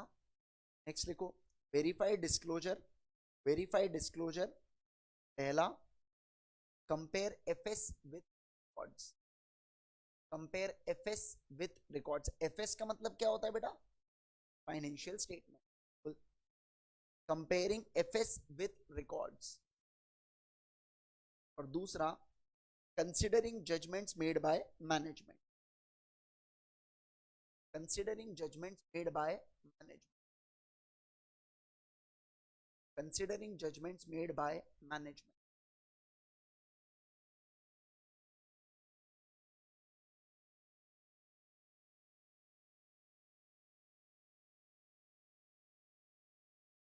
चलो हो गया.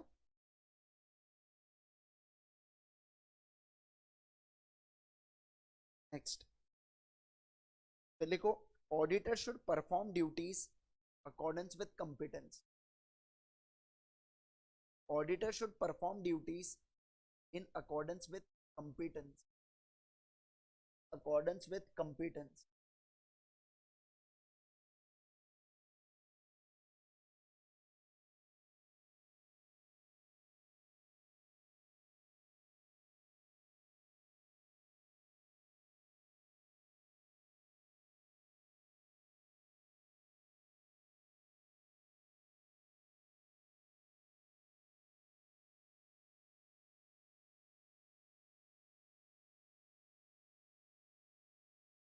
हो गया.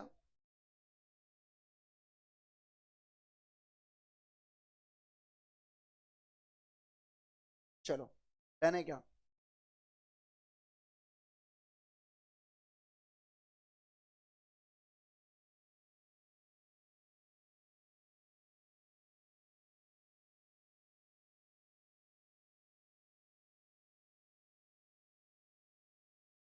देखो क्वेश्चन नंबर 6 होमवर्क डालो. पहला DPQ. Question number 6. Question number 6.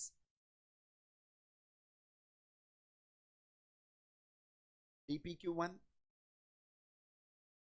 Explain overall objectives of auditor as contained in SA 200. बताइए क्या क्या है बेटा? दो प्रकार के ऑब्जेक्टिव्स है. पहला क्या? To obtain reasonable assurance that financial statements are free from material misstatement whether due to fraud and error, है ना, इन अकॉर्डेंस विद द, वो सब डाल के रखा है. और दूसरा क्या था? Report and communicate. क्या था बोलो? Report and communicate. बस उतना ही पॉइंट है क्या यहाँ पे? यस. देखिए वो दो ही ऑब्जेक्टिव्स यहाँ पे लिख के रखे. 2 मार्क के लिए सवाल बनता है आपके. ठीक है. चलो सर हो गया. देन आपको अभी लिखना है. बोलो बोलो बोलो. आपको अभी लिखना है.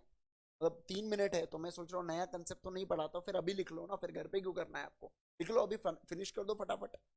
हाँ बोलो. कौन सा?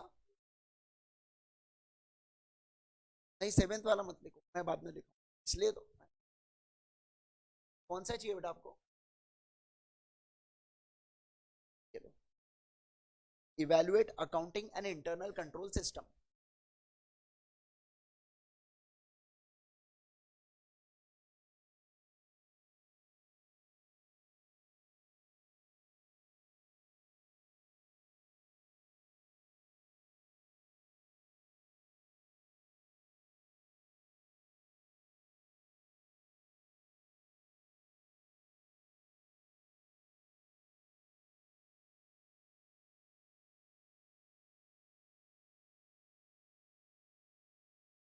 पीछे लिख के रख दो आईसी मतलब इंटरनल कंट्रोल, लिख दो पीछे इसमें, ऐसे बहुत है वो, बट ठीक है लिख दो।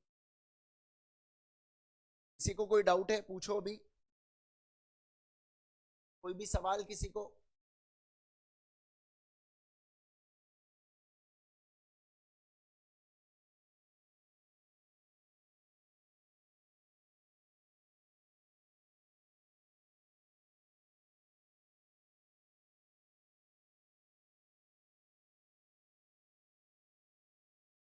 पक्का किसी को नो डाउट? पक्का? बेटा पीछे सब समझाए, इधर इधर, चलो ठीक है। चलिए आज के लिए इतना ही, मिलते हैं कल के क्लास में। Bye bye everyone, take care everyone.